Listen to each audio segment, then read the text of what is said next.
Hakadosh Baruch Hu masbia lechol chai, il donne à tout le monde ratzon, une volonté de vouloir faire Torah mitzvot. Il y a des fois un Yehudi qu'il n'a pas cette volonté. Alors Dieu lui donne au moins un ratzon le ratzon. Il y a des fois des gens qui disent j'aurais voulu avoir envie de faire Torah mitzvot. Je vois les gens qui font Torah mitzvot, ils sont heureux.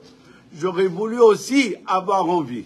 Donc il a une volonté pour en avoir une volonté. Je vais raconter une histoire. Comme c'est les 30 jours d'une Eishet Chayil, alors je vais raconter une histoire avec une Eishet Chayil. C'était à l'époque du Baal HaTanya, juste au début. Le Baal HaTanya, il était d'abord dans la ville de Liozna. Il y avait un juif qui est devenu chassid. Il s'attachait au vieux rabbi. Ce juif habitait à Vitebsk. Quand il est devenu chassid du Baal HaTanya, maintenant c'est difficile pour nous de réaliser, mais il y avait à l'époque une opposition très forte. Que quand quelqu'un il devenait chassid, des fois la famille même, elle déchirait les habits. C'était quoi? Il faisait le deuil. Alors quand lui il est devenu un chassid, son père et ses frères, ils ont essayé pour tous les moyens de le casser. Donc, ils ont essayé de casser et lui faire des pertes dans son magasin. Dévier qu'on appelle ça des clients, faire tout le mal pour le faire souffrir. Lui, il ne se l'a pas empêché. Au contraire, il s'attachait au vieux rabbi encore plus fort. Et pendant 10 ans, il allait des fois à pied. À l'époque, les chassidim, ils allaient à pied jusqu'à le vieux rabbi et à Liozna. Pendant les 10 ans, ils l'ont détruit. Lui, il avait encore un problème. Qu'il avait encore un problème. Ça faisait 25 ans qu'il était marié et il n'a pas eu d'enfant. Et là, on va voir, il va arriver quelque chose qui va lui amener une bracha, longue vie, des enfants et richesse. Qu'est-ce qui est arrivé? Le vieux rabbi à l'époque, il évaluait ses chassidim combien il doit donner. Le vieux rabbi, il ramassait beaucoup d'argent pour envoyer en Israël. Il y avait déjà à l'époque beaucoup de chassidim qui sont montés avec Rabbi Menachem Mendel de Rodok, qui sont montés en Israël. Et à l'époque, en Israël, pour vivre, c'était très difficile. Alors, le vieux rabbi, il ramassait, il envoyait beaucoup d'argent en Israël. Et des fois, il avait besoin aussi pour Pidyon Shvouim, pour d'autres mitzvot. Et chaque fois, quand il disait à ce chassid, il s'appelait Rabbi Gabriel. Quand le vieux rabbi lui donnait une somme à donner, toujours, il donnait avec joie. Là, sa situation matérielle s'est tellement détériorée que quand le vieux rabbi lui a donné une somme à donner, il est rentré à la maison triste. Il raconte à sa femme que le vieux rabbi lui a dit de donner telle et telle somme et il ne sait pas d'où il va prendre. Sa femme, comme c'était un Eishet Chayil, elle a dit, je ne comprends pas. Toujours, tu me répètes les paroles du rabbi, qu'il faut avoir bitachon et besimcha. Soit besimcha, on va trouver l'argent. Qu'est-ce qu'elle a fait, elle? Sans dire à son mari, elle a vendu tous ses bijoux. Ses bijoux, ses perles, et elle lui a amené l'argent. Elle a dit, maintenant, tu as l'argent, va tout de suite à Liozne et tu amènes au vieux rabbi. Il dit non, le vieux rabbi il a l'habitude. D'abord, il dit au chassidim qu'est-ce qu'il doit donner. Après, il envoie un shaliach. Et le shaliach, il ramasse chez tout le monde. Quand le shaliach, il va venir, je vais lui donner. Ok. Entre-temps, la situation s'est dégradée encore plus. À tel point qu'il a eu peur que s'il ne va pas amener tout de suite l'argent au vieux rabbi, il y a un risque qu'il va l'utiliser pour lui. Donc, il n'a pas eu le choix. Il est parti chez le vieux rabbi. Il arrive chez le vieux rabbi. Il dit, Rabbi, j'ai pas attendu le shaliach. Et là, c'est la première fois qu'il a raconté qu'il a des problèmes de parnassa. À l'époque, les chassidim, des choses matérielles, ils ne cherchaient pas à dire perturber le rabbi. C'était uniquement comment servir Dieu mieux. Là, il a dit, mon père et mes frères, ils m'ont tout cassé, et j'ai eu peur que je ne pourrais pas amener l'argent. Alors, je suis venu aujourd'hui, j'ai amené. Le vieux rabbi lui dit, ouvre, mets sur la table et compte l'argent. Il a mis l'argent sur la table et l'argent brillait, des pièces qui brillaient, on dirait qu'ils venaient de la fabrication. Le vieux rabbi, il a tout compté, le vieux rabbi s'appuyait et il lui a dit, quand les Bnei Israël, ils ont offert pour les Mishkan, il y avait les miroirs que les femmes ont donnés, qui brillaient. Il n'y avait pas encore une chose qui brillait. Malgré que ces miroirs, ils ont amené en dernier, mais avec ça, on a fait le bassin pour se laver les mains, et ça a servi en premier. Avant tous les services du Beit HaMikdash, on a utilisé le kior. Parce que dans la Torah, il y a une règle, Naut trilatan besofan, besofan betrilatan. Le plus bas, il est lié avec le plus haut. Après, le vieux rabbi lui demande, d'où tu as pris cet argent? Il a raconté que sa femme, quand elle a vu qu'il était triste, elle a vendu ses bijoux sans lui dire, et lui a amené l'argent. Le vieux rabbi, encore une fois, il a réfléchi un peu, et il lui a dit, c'est marqué dans la Gemara dans Sanhedrin rapporte cette phrase, Batedina, Baterdina.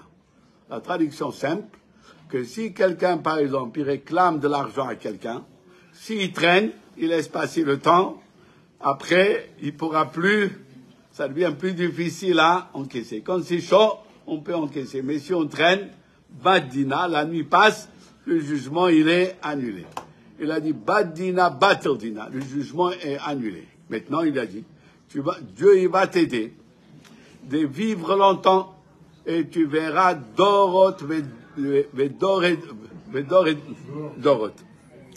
Des générations et avec le sable et les a frottés pour qu'Akadosh Baruch Hu aide que l'or mazal brille comme les étoiles. Tellement elle a voulu faire la mitzvah qu'elle faisait même nettoyer les pièces qui brillent. Et là, tout de suite, il a vendu le magasin, il a commencé à travailler avec les perles, et il a trouvé grâce dans les yeux de tous les princes. Les princes, tous les gens qui étaient autour, voulaient acheter que chez lui.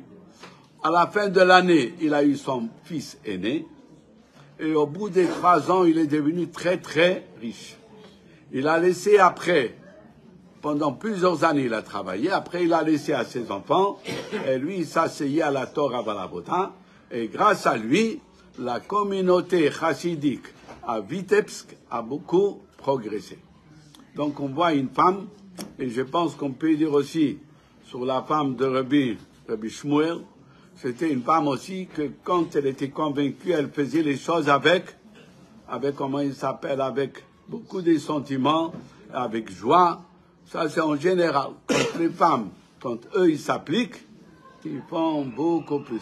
C'est ça que le rabbi, quand il a commencé ses compagnes, et on va dans plusieurs familles où c'est la femme qui a tout amené. Alors que Dieu aide que là-haut, elle prie pour nous tous et qu'elle dit à Kadosh Baruch Hu, on a assez avec le galout et qu'il nous amène ma chère Bémé Rabbi Amen. Merci. Allez, Rabbi Abraham. Attention, ne fais pas tomber dessus. Tiens, tu me connais, hein? Ah lui, je ne l'ai pas dit, mais attention.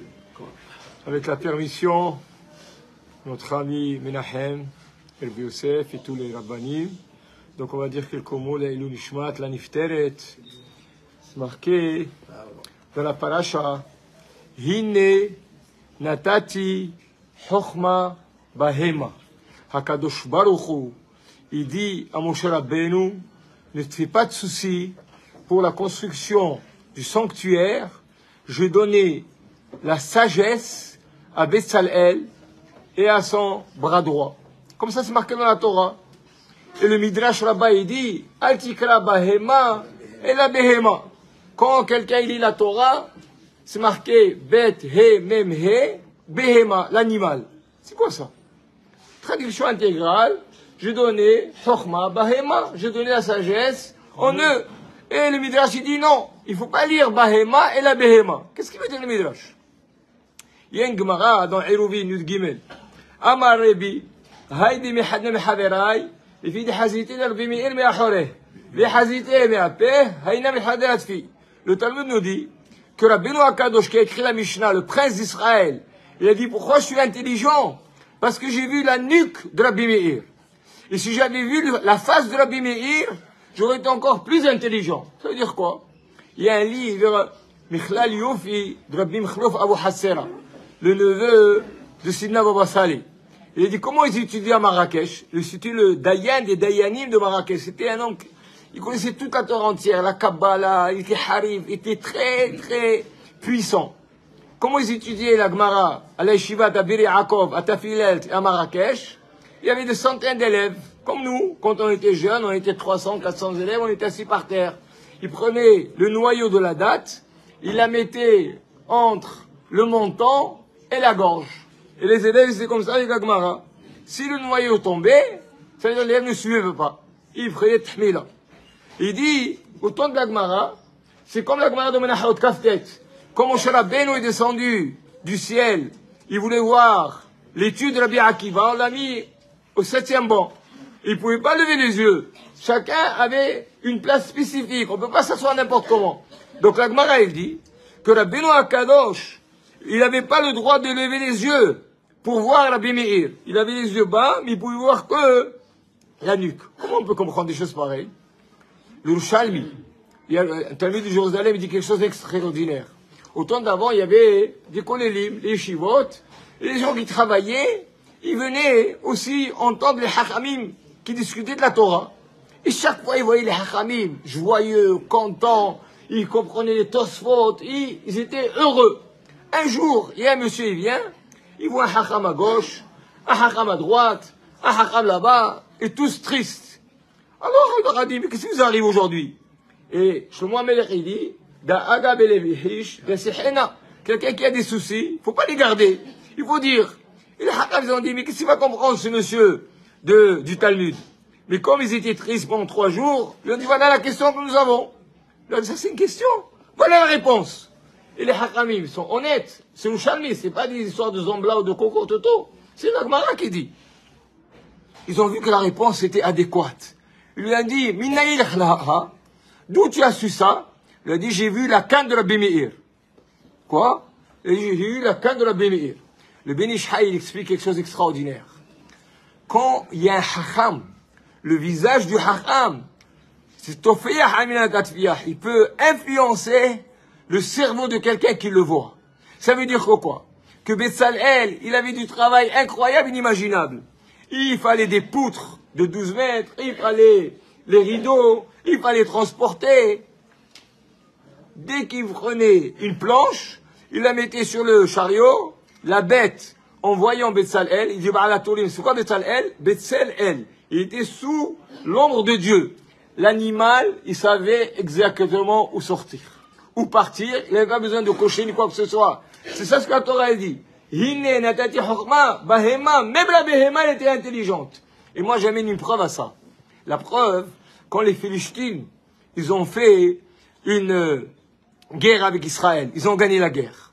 Ils ont pris le Aaron, ils ont pris l'arche sainte dans leur temple où il y avait Avodah Zara. Dès qu'ils ont mis l'arche sainte dans l'Avodah Zara, il a cassé toutes les statues. Ils ont dit c'est un cadeau empoisonné. Qu'est-ce qu'ils ont fait les Philistines?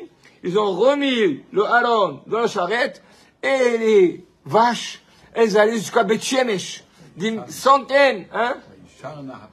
Ouais, avec un parole, d'accord? Donc ils ont vu, ils allaient là-bas. Donc on voit de là que les paroles elles-mêmes, en voyant le Aaron, elles savaient. Alors bien je m'ai dit, tu vas me dire si je peux l'écrire ou pas l'écrire. Ça c'est moi qui le dis.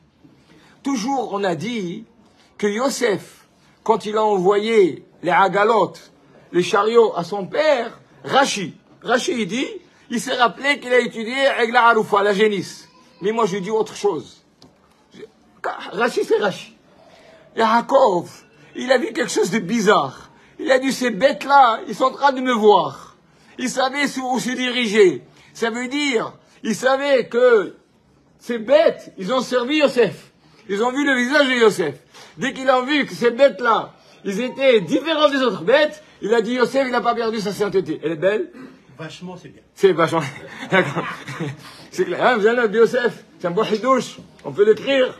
On peut le diffuser. Je termine. Mon épouse, elle m'a dit, pourquoi tu vas au Esguerre? Hein? Bruno, tu as dit que j'étais pâle. Je suis très fatigué, j'ai blanc et tout. J'ai dit, je suis obligé de faire Kavod Hashmuel qui vient avec Nahum tous les soirs. Hein? Il vient au Chumash, il vient à la Gemara, il vient à Minha, il reste à Arvit. Tous les soirs, il est là. Je sais, je le vois. Comment il marche difficilement et tout. Et les gens lui font des reproches parce que c'est un Tunisien. Tu es Tunisien, toi. De Gabès. Hein? Et il y a là-bas un Marocain qui le pique chaque fois. Hein? Parce que chacun, il y a un verset, il répond pas. Il ne répond pas. C'est vrai, hier soir, hein, dans le shiur, il répond pas. Il est stoïque. D'où il sait ça?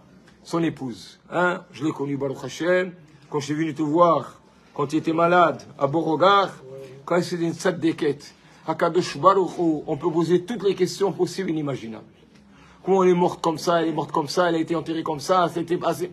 Ça, je termine. David Amelech, il dit, dans Tehilim, la Medalef, qui biya decha et totai. Dans tes mains, c'est mes rendez-vous. Comme il dit, demain je vais faire ça, demain je vais faire ça, dans une année je vais faire ça, je vais... Biya decha et totai. Ça, c'est la consolation. Quand le moment vient, on peut monter au ciel et descendre. Je termine encore. Rav Tzvi Haikin. Il vient d'Aix-les-Bains. Lui, il est un peu foufou, il est rave. Il est un peu foufou. Allô, voyons. Oui, qu'est-ce que tu veux? Je veux 48 000 euros. De 48 000 euros. Il m'a dit pour payer les Avrechim. Demain, je vais les payer. Combien je vais te les sortir? Quand il dit, je vais à Marseille. Et c'est le fils de Rav Haikin. Et je vais le chercher à la gare. Et il vient, lui, avec sa mallette. Il m'a dit, alors, comment tu as fait? J'ai rien fait, tu viens de téléphoner. Et d'habitude, on va dans les magasins, on va dans les bureaux. Et un jour, j'ai dit, au lieu de passer par là, on va passer de l'autre côté. On est passé de l'autre côté qu'on n'a jamais pris. Qu'est-ce qu'on rencontre? Un ancien d'Aix-les-Bains. Oh, Rav Tzvi, où vous êtes? Qu'est-ce que vous faites là? Alors, je suis là pour le collèle. Quand vous avez besoin, 48 000 euros. Il a fait un chèque de 48 000 euros. Yad Hashem, on sent Dieu, on voit Dieu. C'est pas toi qui fais le travail. Donc que Dieu passe vers Yad Hashem, que quand, dans sa place où elle est, elle priera pour toute la communauté, pour tout le monde, que tous les gens qui ont fait Kaddish ici, ce sera. Et sachez une chose, hein, Michel Cohen Tenodji, vous avez, moi je suis jaloux de vous. Je suis très jaloux de vous. De votre place, je suis très jaloux. Pourquoi? C'est la seule ville dans le monde, quand il y a un décès, Baruch Hashem, on enterre de suite. Dimanche, les fêtes, tout de suite est fait. C'est grâce à votre travail que vous continuez, que Dieu fasse les Hazal Hashem et Barach, qu'on ait cette bracha-là, de faire kavod à nos niftarim, et que eux, ils prieront pour nous, ils prieront pour la communauté, ils prieront pour les soldats d'Israël, qu'il amène la paix. Amen et Amen. D'accord, Baruch. Abraham, tu es une cocotte minute. Si j'étais debout, bon, le stander, il serait C'est pour ça que je t'ai fait assis comme un assis. Ouais. Alors, quelques mots. Moi, je pensais dire quelque chose en direction du Shabbat. Le Shabbat est un jour très très important. Et je pense que le moteur de pratiquer le Shabbat dans son renègue, dans son plaisir, avec des efforts, avec des fatigues, revient à la femme. Revient à la femme.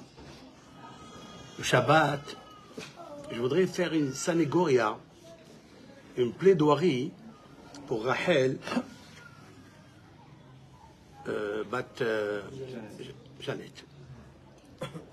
Combien d'anges on peut créer, des anges protecteurs, comme c'est marqué dans les maximes de nos pères, que toute personne qui pratique une mitzvah, il acquiert un défenseur, un avocat.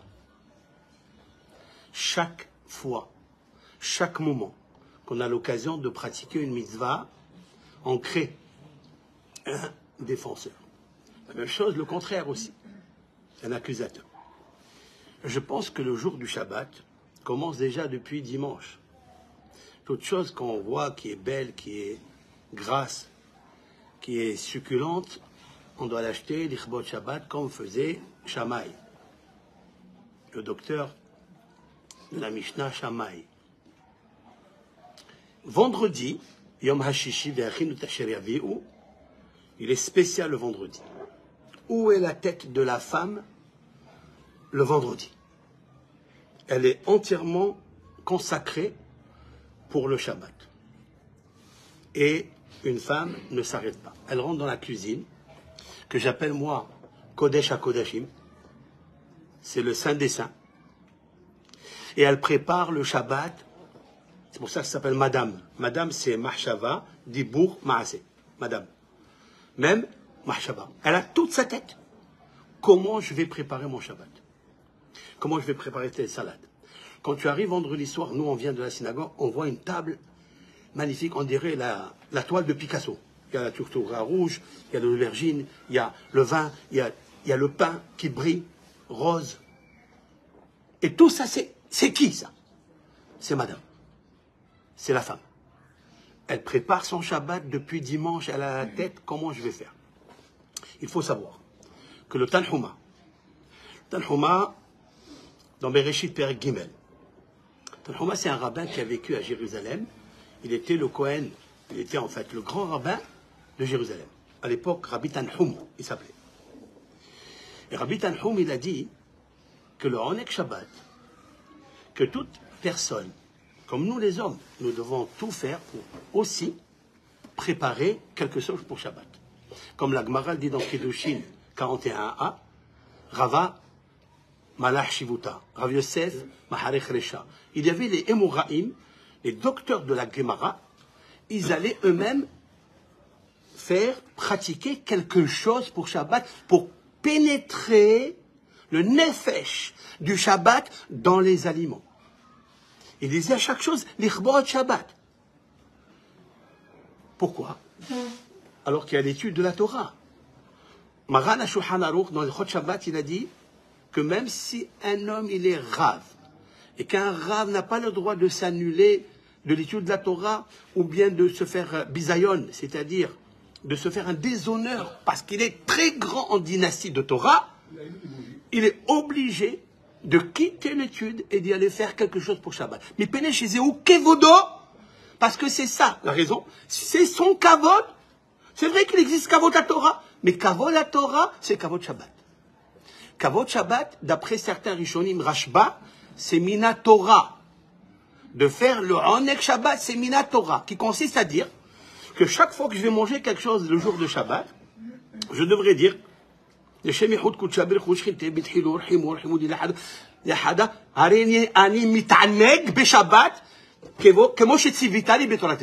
dire, je suis en train de faire le Onek Shabbat comme tu m'as ordonné dans ta Torah. D'après le Rashba, comme ça il dit Mishnah Brura. Comme ça il dit Mishnah Brura, au nom de Rashba. C'est pas tout le monde qui pense comme ça, bon, mais il y a des Rishonim. Maintenant, qu'est-ce que ça veut dire ce Kavod Shabbat? Qu'est-ce qu'on crée? Le Tanhuma, il vient dire que celui, vous savez que les jeunes, c'est très important. Les jeunes, aujourd'hui, dans la diète, on dit les jeûnes intermittents, c'est-à-dire 16 heures de temps, il faut laisser son estomac se reposer, afin que la biochimie lumineuse des neurones commence à s'activer. Il y a beaucoup de mémoire, de souvenirs, grâce à ça, c'est vrai. Il y a des ta'anit de Teshuvah. On fait Teshuvah grâce au ta'anit. On ne mange pas au ta'anit d'Ibour. Il dit le Tanhuma, c'est vrai tout ça, c'est bien. Mais un Kavod Shabbat, il équivaut à 1000 jeunes. 1000 jeunes. Maintenant, écoutez bien. Si une maman, elle dépend tout son temps, son énergie dans le Kavod du Shabbat, combien d'anges elle a créé le durant de sa vie? Combien de Shabbatot il y a dans l'année? Plusieurs. Combien de fêtes il y a dans l'année? Il y a au moins 54 Shabbats. Il y a 54 péricopes, même si on relie 2 parashiot, Mehubarot, mais il y a toujours les fêtes, etc. Surtout dans le Shabbat embolismique, Adar Ve'Adar, c'est magnifique. Ça veut dire qu'il y a à faire énormément de malachim. J'ai dit toujours que celui qui prépare les ma'achalim, ce sont les aliments, eh bien, ils sécrètent des malachim. Parce que ma'achalim, qui est la nourriture, il crée les malachim, les anges. Combien d'anges sont venus l'escorter à Rachel, qui a préparé, je parle d'elle, ou en général. Aujourd'hui, c'est spécifique pour elle. C'est magnifique. Combien d'anges elle a créé qui sont des défenseurs en haut. Juste ce que dit le Zohar Kadosh, que tous les vendredis soirs, lorsqu'une maîtresse de maison, ou la fille qu'elle a éduquée, elle va préparer la table de Shabbat, il y a Elef, Alafim, Ribo, Revavot, Melachim, il y a, ça veut dire des milliards, des myriades d'anges qui regardent la table. Ils voient que la table elle est dressée magnifiquement bien pour Hachem, pour le caveau du Shabbat. Ils viennent s'installer dessus. Et ils attendent. Qu'est-ce qu'on va faire sur cette table? Très bien, il y a à manger, il y a à boire, c'est bien. Mais qu'est-ce qu'il va y avoir à table? Est-ce qu'il va y avoir le shalom, des chansons? Il va y avoir des remerciements. Il va y avoir le papa qui va bénir ses enfants. Tout ça, des malachim. Et ces mêmes malachim, quand la personne, elle quitte ce monde, ils l'attendent devant le Gan Eden. Vous imaginez ce que c'est, Kavod Shabbat? C'est incroyable. Je vais terminer. Je viens de lire une histoire extraordinaire dans le Psikta Rabbati. C'est un recueil de sages, des docteurs de la Mishnah, avant la Mishnah. C'est-à-dire très très... Il raconte une histoire extraordinaire d'une vache. Tiens. Il y a une vache qui ne travaillait pas Shabbat. Comme c'est marqué dans la Torah, c'est marqué d'abord dans la Torah que tu devras te reposer et faire reposer ton animal, ton taureau, ta vache, afin que lui aussi se repose le jour du Shabbat. On est obligé de laisser l'animal Minatora. Minatora, tu devras laisser ton animal aussi reposer. Il y avait un homme qui avait une vache et qui travaillait tous les jours de la semaine et le Shabbat, il allait se reposer. Donc il l'a éduqué, il lui a fait imprégner le Shabbat, Bahema. Dans la Behema, il a fait imprégner le Shabbat. Si un homme peut imprégner un animal comme Betzalel, à plus forte raison, le Shabbat, il peut imprégner, parce que c'est Dieu lui-même qui imprègne la vache. Et puis un jour, malheureusement, il s'est cassé le bras, et il est devenu paralysé du bras. Il ne pouvait pas pratiquer donc le travail de labourer, etc. Le voisin à côté, il lui a dit, je ne te vois plus travailler. Il lui a dit, oui, exact. Il lui a dit, tu peux me vendre ta vache? Il lui a dit, il n'y a pas de problème, je vous la vends. Il lui a vendu la vache. Donc elle a travaillé la semaine comme un taureau. Et puis quand il arrive Shabbat, elle se pose et elle ne veut plus travailler. Il dit, allez, Arra, vas-y, avance. Il la frappe, rien. Il la déplace d'un endroit, rien. Il n'a pas compris. Il a dit, bon, peut-être elle est fatiguée, elle a trop travaillé. Le Shabbat d'après, elle ne veut pas travailler. Il vient chez son voisin et lui a dit, écoute, tu m'as vendu, moi je t'ai acheté une vache qui travaille 7 jours. Tu m'as vendu une qui travaille 6 jours. Il lui a dit, écoute, laisse-moi lui parler. Il est parti sur son oreille, il lui a chuchoté dans l'oreille, Shabbat Hayom, aujourd'hui c'est Shabbat. Il faut que tu saches que je ne suis plus ton propriétaire. Jusqu'à maintenant, tu étais sous ma tutelle, j'étais ton propriétaire. Maintenant, je ne suis plus le propriétaire. Tu n'es plus, tu n'es pas abstraite à faire le Shabbat. Il lui a parlé comme ça. Il est parti. Quand il est arrivé le Shabbat, elle a travaillé. Il revient chez lui et dit, dis-moi, tu me fais la sorcellerie? Il a dit, non. Cet animal, elle s'est habituée. Elle s'est habituée, elle est imprégnée à faire le Shabbat. Lorsque le goy, lorsque ce non-juif, il était émerveillé, émotionné de ce qui s'est passé, il dit, Hachem, j'ai à te parler. Si toi, Hachem, tu as donné à l'animal la compréhension, alors qu'elle n'a ni le superconscient, ni le conscient, ni la parole, ni la yeshiva, ni le kollel, ni la Beth Knesset. Elle n'a rien. Elle est arrivée à respecter, à être imprégnée du Shabbat. Moi, à qui tu m'as donné la sagesse, l'intelligence, comment je ne vais pas le faire? Il est parti. Il s'est converti au judaïsme. D'accord? Et on l'a appelé Yohanan ben Torta. Yohanan, fils du taureau. C'est incroyable. Fils de la vache. Voilà une vache. Vachement, c'est joli ça. Qui a mis la vachette de ne pas travailler le jour de Shabbat à un homme qui n'était pas dans la yeshiva, qui n'est pas de la communauté. Pourquoi? Parce que le Shabbat, il est immense. Alors si c'est comme ça, alors nous les Juifs, combien nous devons apprendre de Yohanan ben Torta, le fils de cette vache. nous devons éteindre nos portables le jour de Shabbat. Nous devons préparer le Shabbat parce qu'il y a des escortes d'anges qui vont venir accueillir la Neshama. Et ça, c'est magnifique. Puisse l'Éternel nous aider et demander à tous ces anges qui ont été sécrétés grâce au Kavod Shabbat, l'habillement du Shabbat, en Ek Shabbat. C'est marqué dans le Talmud. Nous attendons Mashiach, c'est vrai? Celui qui fait le Shabbat qui il chato, il viendra Mashiach. Mashiach viendra imishmeru shene Shabbatot. Voilà ce que dit le Talmud. Donc, Baruch Hashem, si on arrive à ce qu'on améliore les conditions du Onek Shabbat, Be'azat Hashem, Benahar Yotze Me'ed le Ashkot Dagan, Misham Yiparel Ve'ayar le Arba Arashim. C'est-à-dire, il y a le Onek dans ce pasouk-là, il y a la Neshama Yetera, etc. On peut même, écoutez bien, il y avait une femme qui n'arrivait pas à avoir d'enfant. Et je lui avais dit, écoute, si tu fais bien le Shabbat, convenablement, eh bien, tu auras le mazal. Mais il dit, comment ça fait 10 ans que je n'ai pas eu? C'est vrai. Mais tu n'as pas fait Shabbat. Et alors, qu'est-ce qu'il a, le Shabbat? Le Shabbat, il a comme ça. C'est quand on rentre dans le Shabbat avec le Haneg, on prépare le Shabbat, nous recevons un supplément d'âme, qui n'est pas ton mazal. Si dans ton mazal, ton âme, c'est-à-dire dans ta prédisposition astrale, il n'y a pas un bébé chez toi dans la matrice, mais le Shabbat, c'est panim hadashot baolekan. Il y a une simha, il y a une neshama, c'est pas la tienne. C'est une autre personne. Et une autre personne, elle peut recevoir la matrice. Baruch Hashem, elle a eu des enfants. Grâce à Shabbat. Donc, à nous de faire des efforts, Be'ezat Hashem, de faire bien Shabbat. La Neked Hashem, Amen ve'Amen. بحنانك شمال السكر جبوك الزكاة فريق في خبر نظام سماه شمال رحب سماه سيد كويك دي ترابي أدير خبر آمين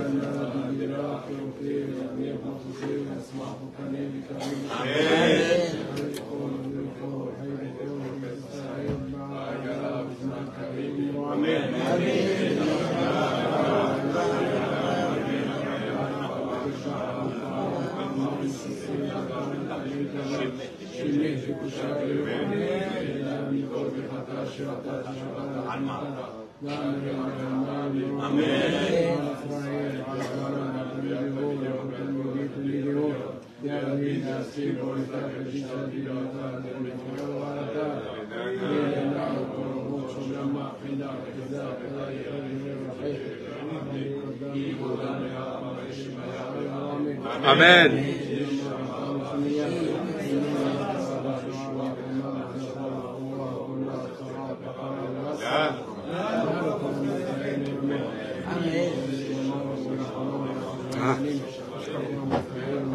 Amen, Amen, Rahman, Rahman, Nefesh, Inch'Allah, Shalai, Ishak, Voudavas, Noamarat, Sylvia, Rachel, Bat, Jeannette, Lebet Hayoma, Sheayom, Pekidat, Shloshim, روح حاضونا يتيني حين بجن عدن خلال رحمي وسلحون بخير راتون بنومان amen qui nishmata tzrura bitzrura hayim.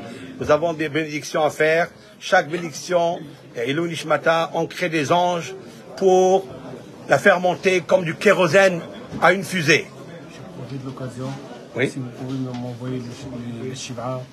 Le shi'our. Le shi'our, le cours, d'accord, je t'envoie. Avec plaisir. Avec plaisir, je vous envoie ça. Il est en direct, oui. On a fait en direct. Alors merci à tous ceux qui ont assisté et bracha ve'atzlacha à tout le monde.